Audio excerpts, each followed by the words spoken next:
Welcome along to our third and final MACH Masterclass, where today I'm joined by Jack, and we are going to be talking to you all about HubSpot and how automation is going to really elevate your business through marketing. We're going to kind of chat around HubSpot in general, which is obviously a firm favourite of ours, so much so that I've decided to wear a t-shirt for you, but also just how we've worked with clients to bring HubSpot in and other marketing tools as well. But really just talking about digital transformation, automation, and how that really will help to elevate your marketing throughout 2024 and beyond. So thanks for joining me, Jack. Yeah, thank you for the introduction. So what do you do here at Finally then for the people that don't know you? So I largely work on HubSpot. I'm the automation specialist here, so anything that's HubSpot or marketing automation related all comes through me. Yep. I work with a lot of the client sales teams to align that with our marketing activity as well. So marketing and sales alignment is one of my big buzzwords that I enjoy. It certainly is, yeah. So, I mean, it is something that we've been talking about for 3 or 4, 5 years really, but yeah. How do you see that now working closely with clients? Do you think more of them are starting to understand the joined up nature of sales and marketing? Yeah, I think the longer we keep them on board, the more they understand it, hopefully anyway. Newer clients, there's always an onboarding process. We bring them on. They see the value in it when they come on because it's quite clear from the get-go. But as we onboard them, they understand they're able to use it a bit more themselves. Yeah, it has that impact. And do you think that we obviously we show results to clients, and I think that you get more buy-in, don't you, as more people understand the process and like the understanding of why automation, how it helps actually a sales team. Like then we're not there to replace a salesperson; we're there to ultimately elevate them. Yeah. Well, automation, the main goal of it is to take away those nitty-gritty tasks that the sales team have to deal with. Yeah. How to take away those little to-do lists that they have to keep track of, and it reminds them so they can spend all their time doing what they do best. And HubSpot just allows them to focus on that. Yeah, definitely. I mean, HubSpot, obviously, we love it. Huge tool, that brings in, social, websites, landing pages, paid advertising, sales pipelines, CRM. So there's a huge amount to it, which is brilliant because it brings it all in one place, live chat, etc. But in terms of kind of the core elements of the automation side, like where do you see that really helps a business in today's world? Yeah, well, I see a lot of clients find the most benefit from the sales and the CRM side of things. The marketing, a lot of the time, that they just pass over to us and let us worry about that stuff. Yeah. So I see the sales automations and the CRM automations making the most impact. Things like lead scoring, where we can go into HubSpot, we can set up some calculators essentially, which look at when a lead does positive actions, they gain points. If they start to disqualify themselves, they lose points, and that's flagged to the sales team. Yeah. So when it comes to the sales team looking through which leads to start talking to, they have a hierarchy of scores, essentially, of who's the best to have conversations with, and they have all that information attached to them already, so they don't have to go through and do the triage part of their job. They just have the information already. And what have you kind of had good feedback on that from salespeople? Yeah, I've had a lot of feedback from a few clients about how useful that lead scoring is. It saves them time. Yeah. Cold calling leads when they're not ready. Our lead scoring has different tiers, so when they're a sales qualified lead, they're quite hot and ready to be spoken to by the sales teams. The marketing qualified leads, they're not quite ready for sales yet, but they're ready for the small marketing, and they can be nurtured up. And that's where the marketing activity comes in. So what kind of activities do you typically have in a lead scoring scenario then? Yeah, so lead scoring will be a collaborative process with the sales team, so we'll talk to them, and it's slightly different for every client we work with. But essentially, we go through with the sales team and say, okay, if you had this bucket of leads, what information would you want attached to them to go and start a conversation? Once we get that information, we can rank that higher, so they score higher points for having that information attached to them. When we go through nurturing them, we can ask for that information through downloads. When we send them emails, we can push them to those forms, and nurture and collect all that essential information. Once we have that, then I'll go through to the sales teams.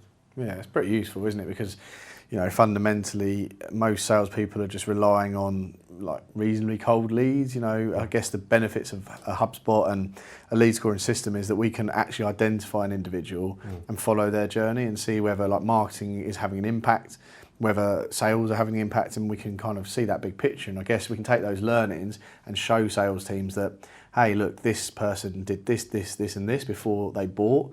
So if that's a process that you can try and repeat for another customer, you might most likely have success. Yeah, that's where having these sales qualified leads and converting them through to customers, we can analyse that and see who's had which touch points with what marketing activity. And that helps the sales teams understand the marketing benefits as well a lot more.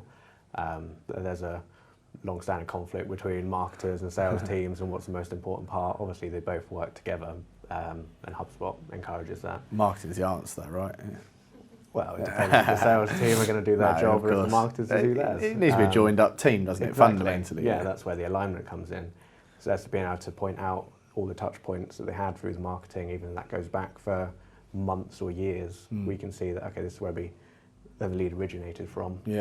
This is their journey and how they ended up where they are. We can take those learnings and build campaigns that try to rebuild that to generate more leads to go through that process. Yeah. So I guess for us, one of our kind of great case studies, if you like, is Kingsbury, and we'll post about, there's another video you can watch if you're interested, where we invited the team at Kingsbury along to talk to us and talk about benefits. But you've worked on that account for a few years now. HubSpot's obviously been quite the core really of the whole strategy, and this is about digital transformation. This is when we started working with Kingsbury, they had no marketing resource even in the business.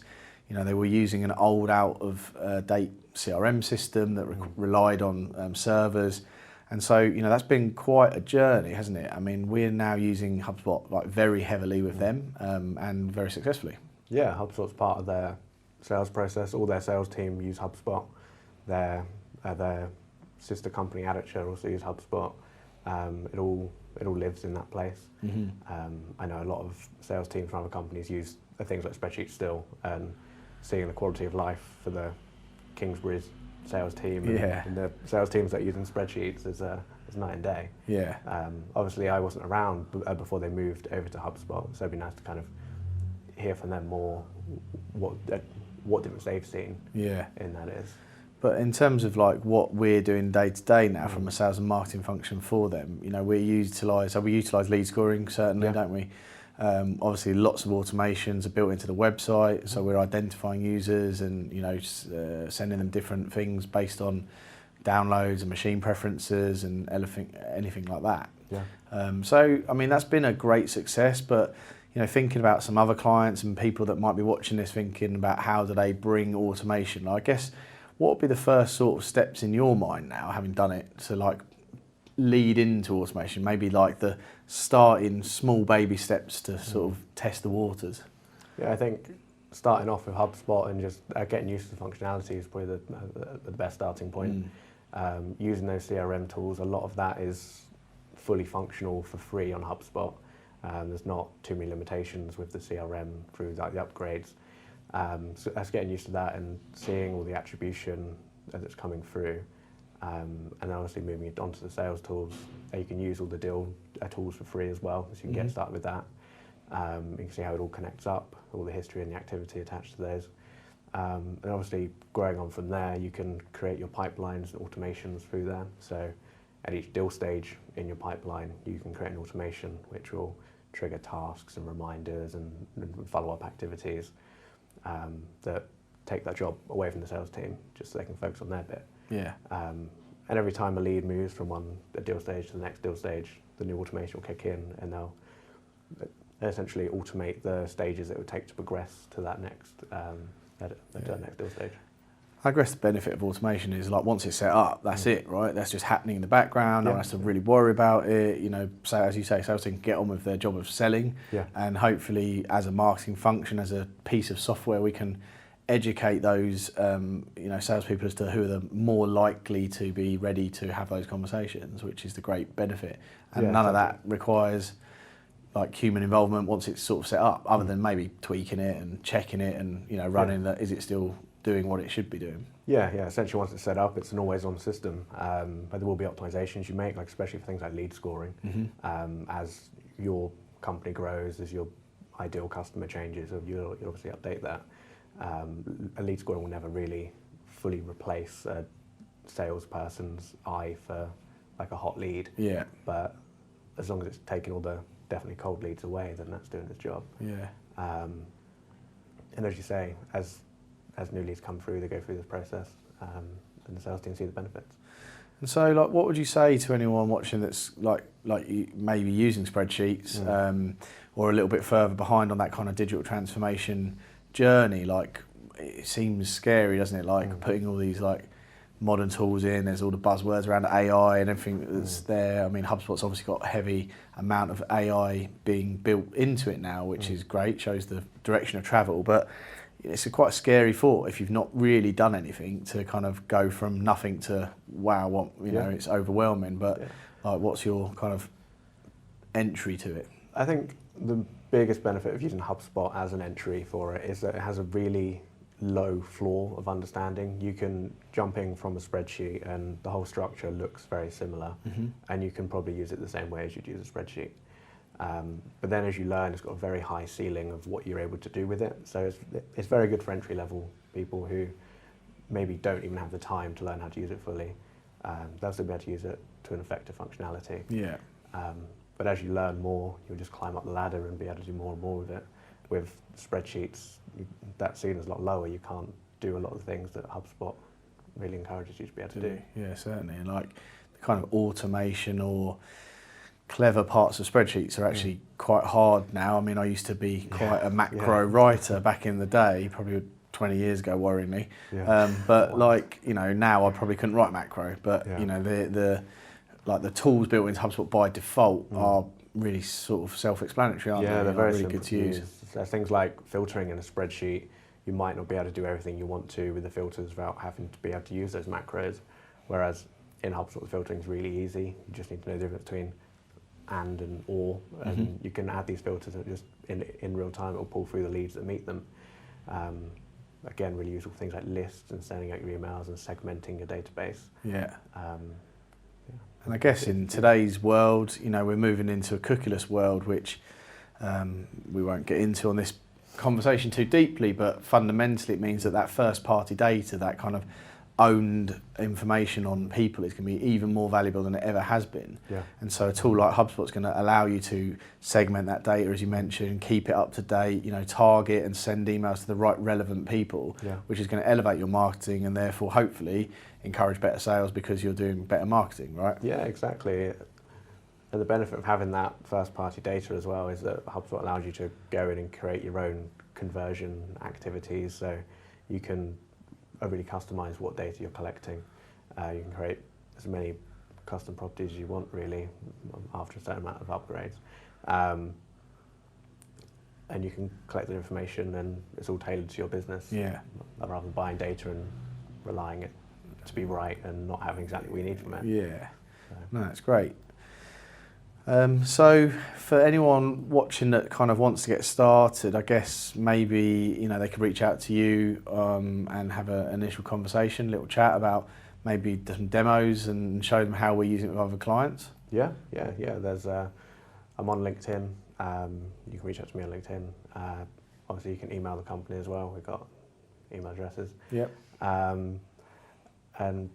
do onboarding, so we train people up on how to use HubSpot, from a demonstration to workshop sessions where we go in and we look at, okay, here's your problem you want to solve. We can work through that together and solve it in real time. There's loads of resources online as well for HubSpot. I think that's one of the biggest advantages of using HubSpot over other CRM systems is just the amount of information available online for free. HubSpot have their own academy and their own blogs and their own resource center. And there's loads of third-party channels and companies that are set up with YouTube channels and stuff that can teach you everything you need to know about HubSpot as well. So all the information is very easily available online to get going with it. It's a really easy system to use, isn't it? I mean, Yeah. we've been using it for like 7 or 8 years, and the kind of transformation of it as a product in that time has been remarkable. Like the investment that they make into their own product is like $500 million a year. You know, they certainly reinvest their money. But it is a great tool. Kind of in closing summary then to people, like, would you recommend transforming their business and adding automation to it? Yeah, I think that's quite an obvious yes. It completely revolutionises how the business runs. HubSpot is such an ideal system to get started with it, and will carry you through as advanced as you want to get, really. So. Yeah, perfect. Jack, thanks very much for all your insights. And if you want to find out more on HubSpot, then you can look at HubSpot's website, obviously, or you can reach out to us and we'll be very happy to talk to you. And we'll pop the link below to the Kingsbury case study because that was a really useful talk. And we'll tell you about their journey in particular and how their sales team found the transition from an old system to a new system and how it's revolutionised their business. Thanks for joining us. We hope you've enjoyed all of our masterclasses and we look forward to sharing more content with you in the future.